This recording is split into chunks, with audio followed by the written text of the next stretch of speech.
ဆုံးနှုတ်ဆက်ခြင်းထက်ပိုပြီးရင်နာဖို့ကောင်းတဲ့ခွဲခွာခြင်းမျိုးကိုတင်မြင်မှုသလားဘဝယောက်ျားစီလေးနဲ့ကျောနံပါတ်30ကောင်းလေးတယောက်သူတို့နှစ်ယောက်ဟာတစ်ချိန်ကကဘာကအားကြခဲ့ရတဲ့จิตတူတတိုင်းရင်ဆုံးတွဲတွေပေါ့တယောက်ရဲ့အလှကိုတယောက်ကဖြည့်ဆည်းပေးရင်ဆံမကွင်းပြင်ထက်မှာစုံမော်တက်တွေနဲ့ကဘာကြီးကိုရင်ခုန်အောင်အထူးတူဖန်တီးခဲ့ကြတဲ့ကောင်မလေးကကောင်လေးကိုကြည့်ပြီးဂုဏ်ယူခဲ့တယ်လို့ကောင်လေးကလည်းကောင်မလေးရဲ့ရင်ခွင်ထဲမှာအပျော်ဆုံးကျုံနိုင်ခဲ့တယ်ဒါပေမဲ့ဘလောက်ပဲနဲ့ဆိုင်ချစ်ခဲ့ကြပါစေကံကြမ္မာရဲ့စသိန်းကတော့မလှပခဲ့ဘူး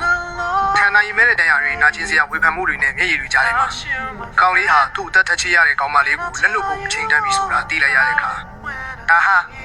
ဘရာဇီးအင်ဂျီနဲ့နေမာရဲ့အပီးတိုင်နှုတ်ဆက်ခြင်းဖြစ်သွားခဲ့တဲ့ကောင်မလေးဖြစ်တဲ့ဘဝယောက်ျားစီကကောင်လေးရဲ့ဝေးကွာသွားတဲ့ကြောပြင်ကိုမေးကြည့်ရင်မျက်ရည်ကျချင်ရခဲ့တယ်လို့ကောင်လေးကလည်းနောက်နဲ့မကြည့်ချင်ဆိုတဲ့ကလေးနဲ့စူးကင်းလန်းတွေကြားထဲကနေအပီးတိုင်ထွက်ခွာသွားခဲ့ပြီးအတိတ်ကအမတ်တရတွေတမိုင်းကြောင်းတွေနဲ့ခုန်ခဲ့တဲ့အလှပဆုံးပုံမြင်တွေဟာအခုတော့ရင်းနှင်းစရာကြပြတပိုးဖြစ်သွားခဲ့ပါပြီအခုချိန်ကစပြီးကဘာမျိုးဘောကဘယ်ခွင်းပြင်ထက်မှာမှ